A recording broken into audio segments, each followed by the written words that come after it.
Bom, gente, boa noite.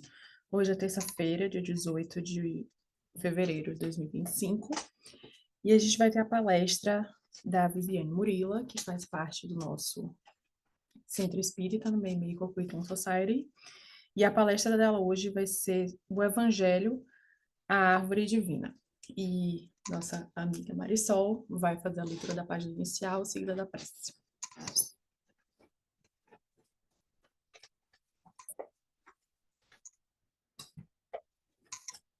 Boa noite a todos. Vou fazer a leitura do livro Caminho, Verdade e Vida, do Chico Xavier, pelo Espírito Emmanuel. A leitura de número 95, O Amigo Oculto. Mas os olhos deles estavam como que fechados, para que o não conhecessem. Está em Lucas, capítulo 24, versículo 16. Os discípulos, a caminho de Emaús, comentavam amargurados os acontecimentos terríveis do Calvário. Permaneciam sob a tormenta da angústia. A dúvida penetrava-lhes a alma, levando-os ao abatimento, à negação. Um homem desconhecido, porém, alcançou-os na estrada. Oferecia o aspecto de mísero peregrino. Sem identificar-se, esclareceu as verdades da Escritura, exaltou a cruz e o sofrimento. Ambos os companheiros que se haviam emaranhado no cipoal de contradições ingratas experimentaram agradável bem-estar, ouvindo a argumentação confortadora.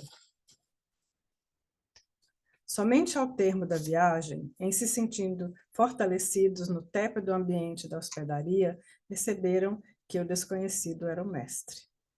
Ainda existem aprendizes na estrada simbólica de Emaús, todos os dias.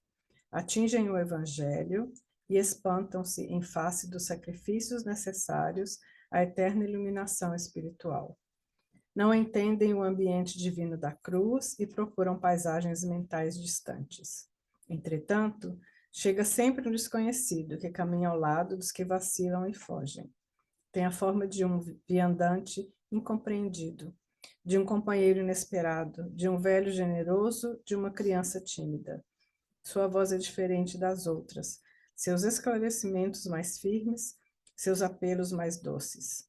Quem partilha por um momento do banquete da cruz, jamais poderá olvidá-la. Muitas vezes, partirá mundo afora, demorando-se nos trilhos escuros. No entanto, minuto virá em que Jesus, de maneira imprevista, busca esses viajores transviados e não os desampara, enquanto não os contempla, seguros e livres, na hospedaria da confiança. Vamos então, fechando os nossos olhos, respirando fundo, e vamos elevando os nossos pensamentos, as nossas vibrações, para que possamos nos unir aos mentores dessa casa, aos nossos mentores, e todos juntos nos unirmos ao nosso Mestre Jesus. Que Ele possa abençoar a nossa noite de hoje, que Ele possa abençoar a nossa palestrante, que todos possamos receber muita luz, muita energia e muito amor. Que assim seja, graças a Deus.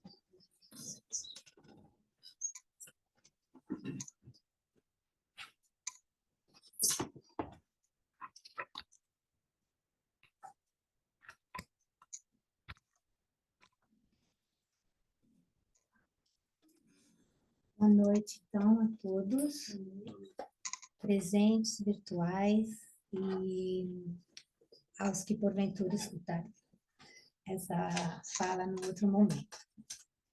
Bom, o nosso tema de hoje é Evangelho, Árvore Divina.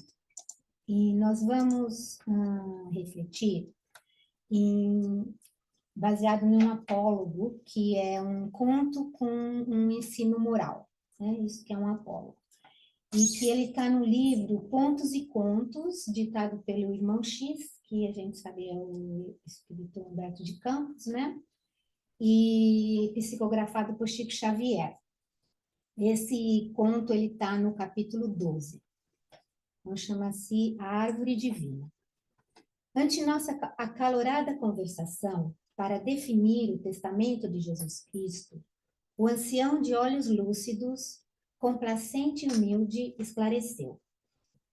O Evangelho, meus filhos, pode ser comparado a uma árvore divina, produzindo sementes de vida eterna, sustentada pelo Senhor junto às fontes do tempo.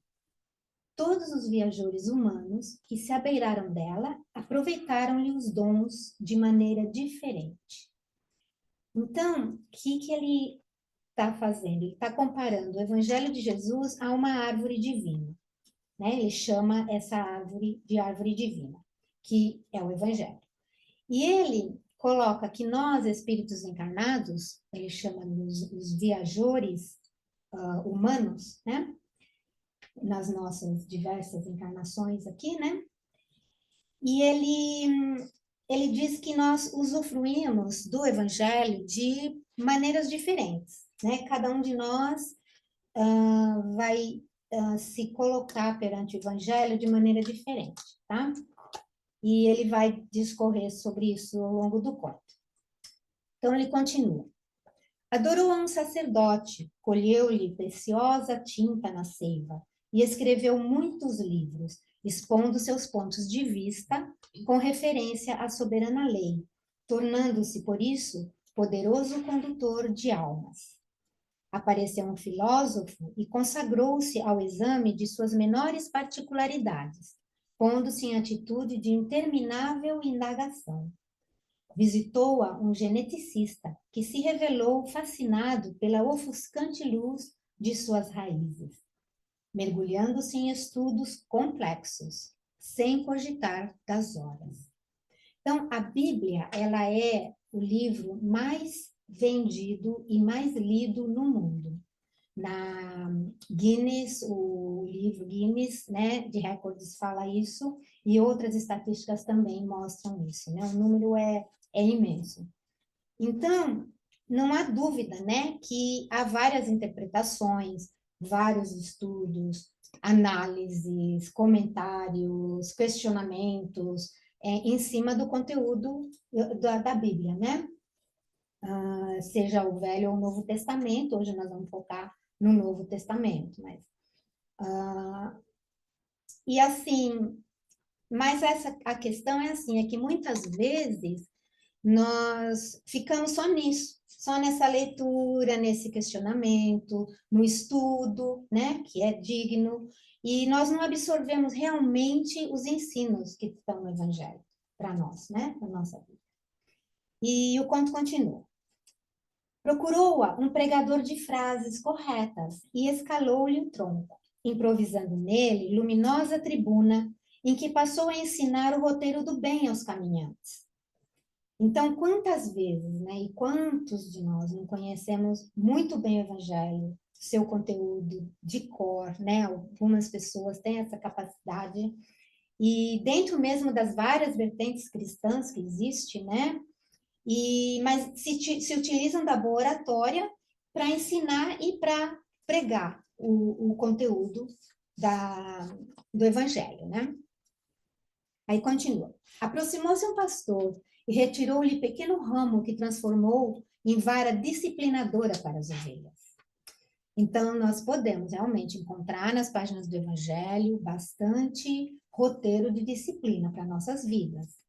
E nessa analogia, porém, o pastor ele utilizava o pequeno ramo dos textos do Evangelho, né, que ele diz como se tirando da árvore, como vara disciplinadora, num contexto mais impositivo, né? E o que também muitas vezes nós vemos e fazemos, né? Aí vai. Veio um negociante, recolheu-lhe as folhas curativas e montou vasto empório de remédios tonificantes, adquirindo imensa fortuna. Então, de novo, podemos encontrar imenso consolo nas páginas do Evangelho, mas nessa analogia o negociante vende o consolo, né? Passou um pintor, contemplou-lhe a beleza e compôs maravilhosos painéis. conseguindo ao vendê-los a prosperidade e a fama. Apareceu um escultor hábil, seccionou-lhe alguns galhos robustos e converteu a delicada madeira em primorosas estátuas, que o encheram de riqueza e renome. Então, há mesmo muita beleza nas páginas do Evangelho, mas alguns de nós aproveitam-se dela para o seu próprio benefício, né? Acaba tirando uma riqueza material e não a moral e a espiritual, né? Surgiu um polemista, anotou-lhe a posição no solo e fez minuciosa estatística de todas as suas possibilidades, de modo a discutir com base sólida nas notícias que pretendia oferecer aos semelhantes. De novo, né? No decorrer dos séculos, criamos várias escolas, estudo, interpretação, né, sobre o Evangelho. Apareceu infortunado vagabundo, que se lhe ajoelhou à sombra acolhedora e dormiu satisfeito. Veio um doente, desesperado, que lhe fixou as flores perfumosas e arrancou-as ansioso, a fim de obter um elixir de consolação. Então, quantas vezes nós recebemos o consolo, o acolhimento e nos acomodamos, né? Dormimos mesmo, diante dos ensinamentos, né, que ali estão. E até numa atitude até egoísta, às vezes, né, de interesse mesmo. Aí o conto continua. Cada qual se uniu à árvore preciosa, satisfazendo os propósitos de que se sentiam possuídos. Todavia, embora dessem o máximo de seus esforços à obra do progresso coletivo, em tarefas respeitáveis, continuavam sempre radicados ao campo inferior da vida, atormentados pelos interesses que os ligavam entre si. Então, como diz Humberto de Campos, todas essas tarefas que nós vimos até agora são respeitáveis, mas ainda devido à nossa pequenez, à nossa ignorância no sentido de desconhecer, né? E dos nossos interesses pessoais que acabam predominando, nós não vivemos o evangelho em nossos corações. Mas já estamos a caminho, né? E agora, no conto, vai surgir um homem diferente. Eis, porém, que surge um homem diferente, caracterizado por grande e boa vontade, não exibe título algum, a não ser indiscutível disposição à fraternidade real. Admirou com simpatia o sacerdote, o filósofo, o geneticista, o pregador, o pastor, o negociante, o pintor, o escultor, o polemista, o vagabundo e o doente. E, após longa meditação, abraçou-se respeitosamente à árvore, colheu-lhe os frutos e comeu-os. Seus olhos iluminaram-se, fez-se mais sereno, mais forte e mais digno. E em silêncio passou a servir a todos, em nome do divino pomicultor. Como persistisse trabalhando abnegadamente, sem ser catalogado na convenção do serviço terrestre, determinou o mestre fosse chamado discípulo, com vantagens ocultas no céu.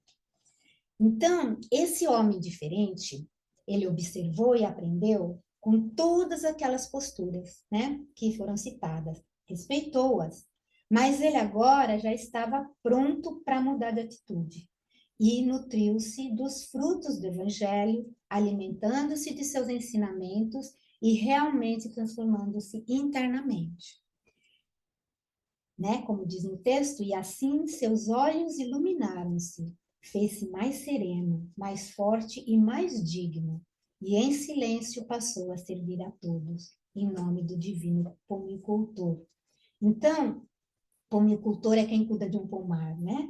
Nesse caso, a árvore, o evangelho, a fruto do evangelho é o nosso pomar. E a árvore, quem cuida é Jesus, que é o nosso pomicultor, né?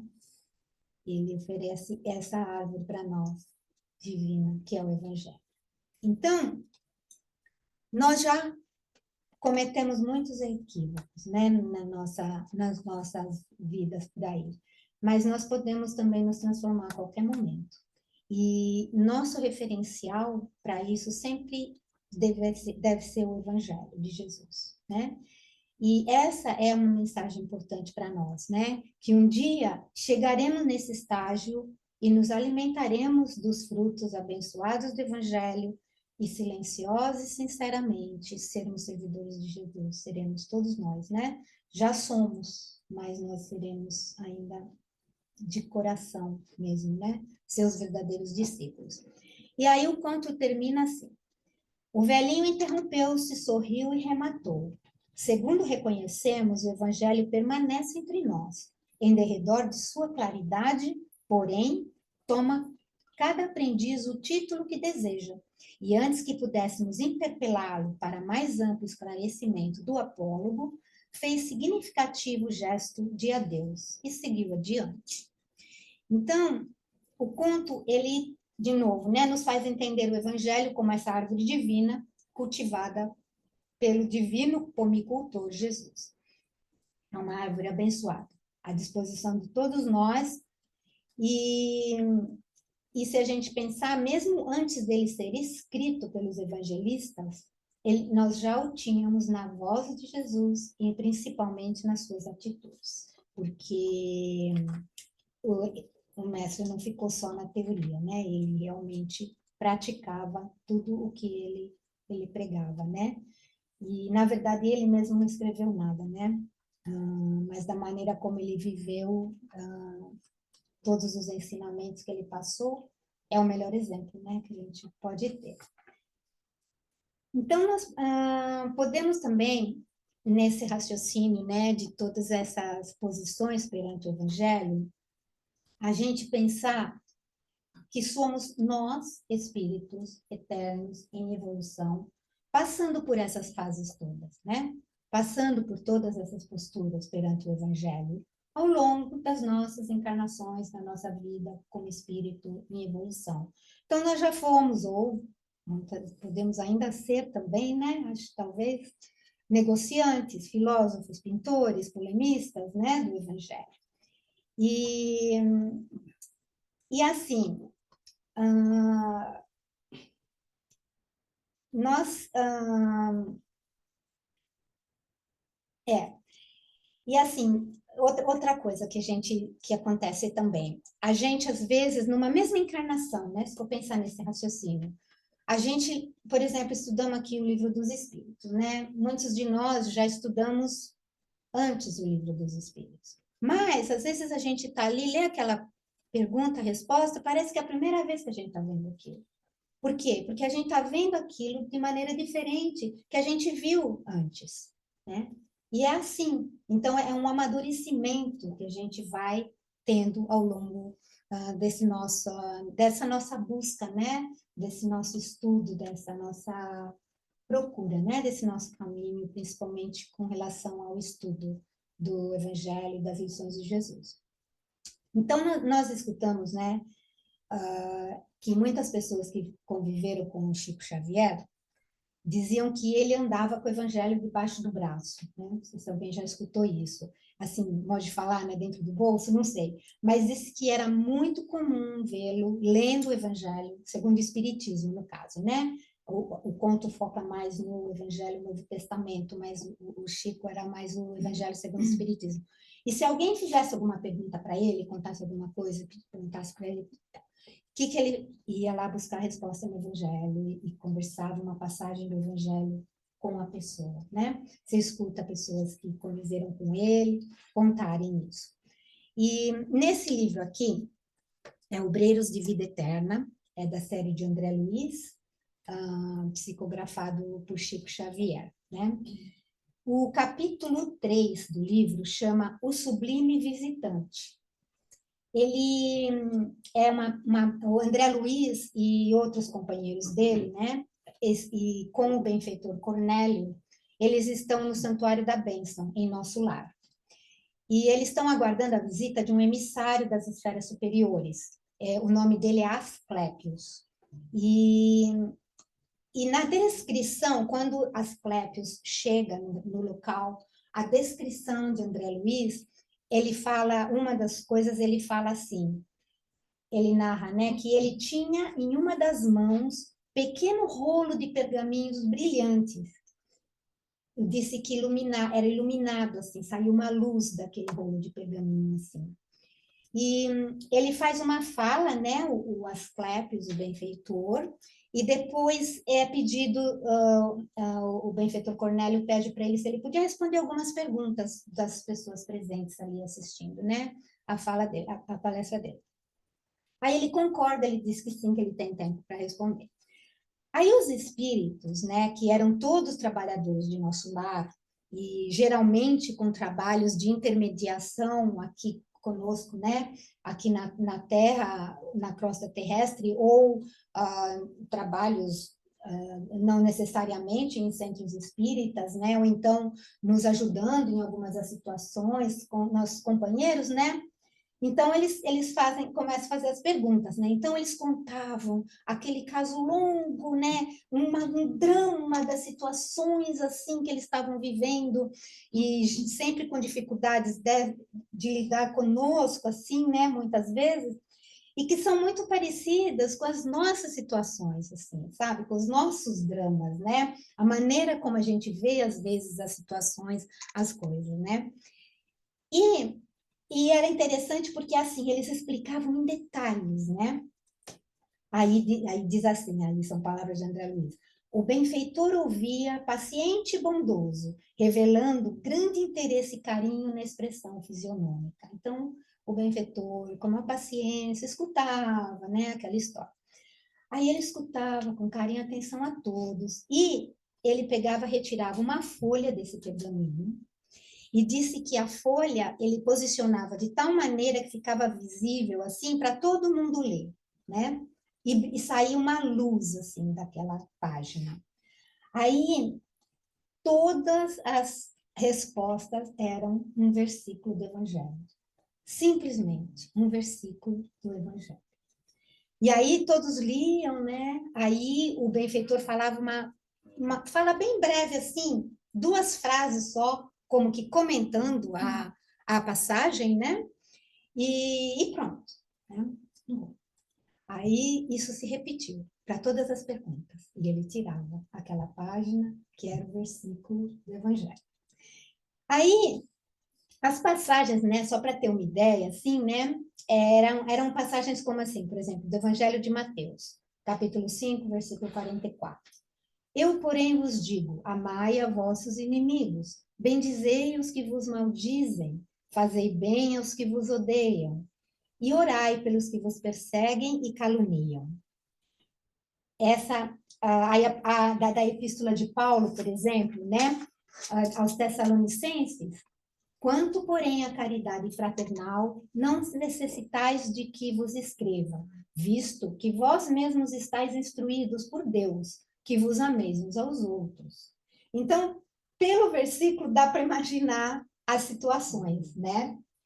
Aí, os espíritos que tinham feito a pergunta, né, eles liam o pergaminho e tal, aí eles escutavam a fala dele e ficavam meio que mudos, né, assim, sem saber o que falar, né?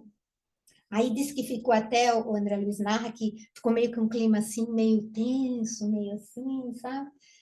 Aí os espíritos, né, que tinham feito as perguntas, as respostas eram assim, por exemplo: compreendo, venerável amigo, aproveitarei a lição. Compreendo, compreendo. Quer dizer, e assim, né? E diante dessas cenas todas, né, André Luiz, ele faz um comentário que merece atenção. Ele fala assim: o processo de esclarecimento e informação não podia ser mais direto nem mais educativo. Talvez pelo nosso péssimo hábito de longas conversações sem proveito, adquirido na crosta planetária. Não encontrávamos grande encanto naquelas respostas francas e diretas, sem qualquer lisonja ao nosso personalismo dominante. Dizer, né? Somos bem nós mesmos, né? Então, para eles, né, e como também para nós, é muito assim, muito direto mesmo, né? Não tinha nada, nenhuma assim, reconhecimento da situação ou menção aos envolvidos na situação, né?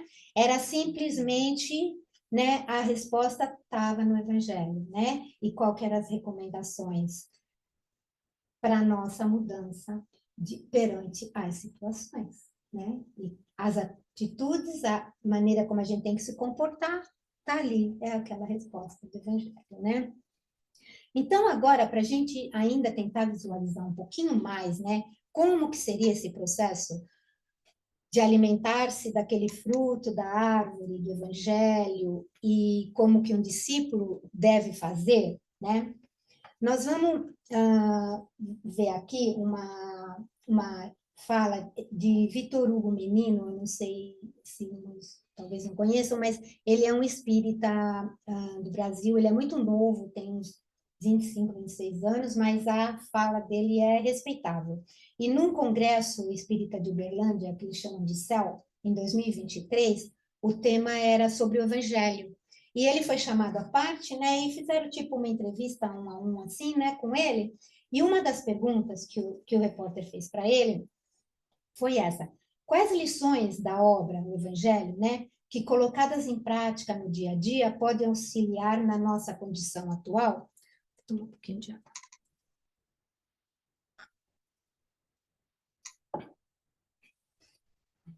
Aí ele faz uma reflexão bem interessante na resposta dele, né? Ele fala assim, essa fala dele: precisamos pensar no Evangelho como uma gestação. Não é uma coisa que a gente engole, algo que a gente mastiga, que a gente gesta, que a gente mastiga, que a gente gesta. Porque gestação pede tempo, trabalho, esforço e reflexão.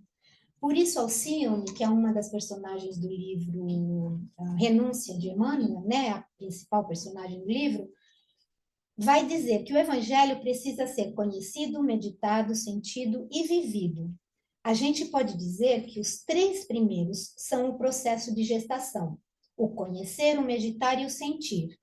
E o viver é o vir à luz, né? A gestação. Mas ninguém consegue efetivamente extrair a essência sem antes se colocar à disposição. Então, ele diz assim que a gente precisa se colocar à disposição para passar por esse processo que ele está chamando de gestação. Porque ele fala assim, se a gente simplesmente lê o Evangelho, a gente lê aqueles versículos, por exemplo, a gente pode se sentir muito distante de Jesus.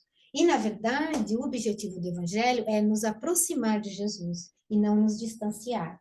Então, passando por essas fases que Alcione cita, a gente tem mais essa possibilidade de sentirmos mais próximos de Jesus. Mas aí, como que ele fala?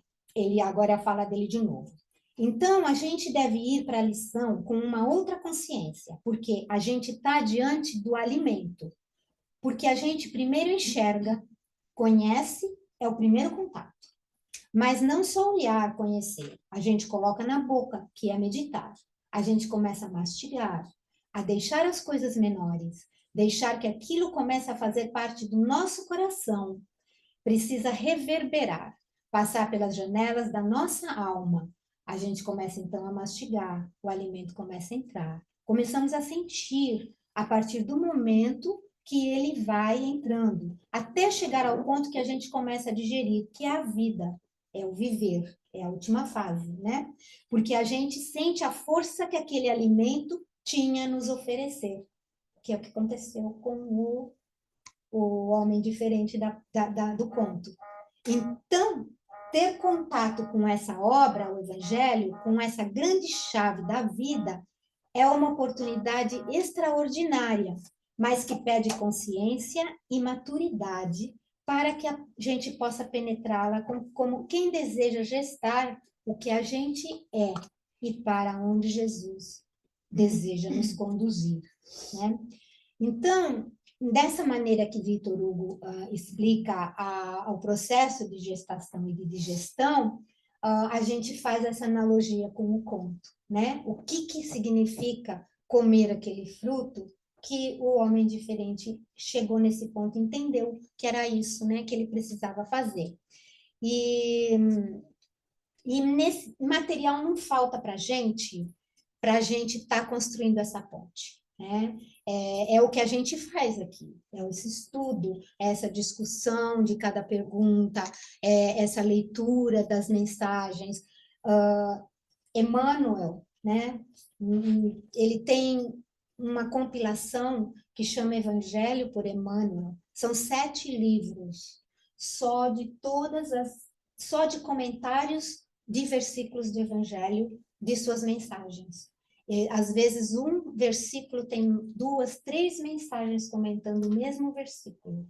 Então, essa é a ponte que vai nos ajudar, né, a chegar. Nós estamos no caminho, né? E o material todo está aí. E a gente cita Emmanuel, mas o Evangelho segundo o Espiritismo, ele destrincha as parábolas, né, também de Jesus no Novo Testamento, muitas passagens do Novo Testamento com a ajuda de tantos espíritos, né?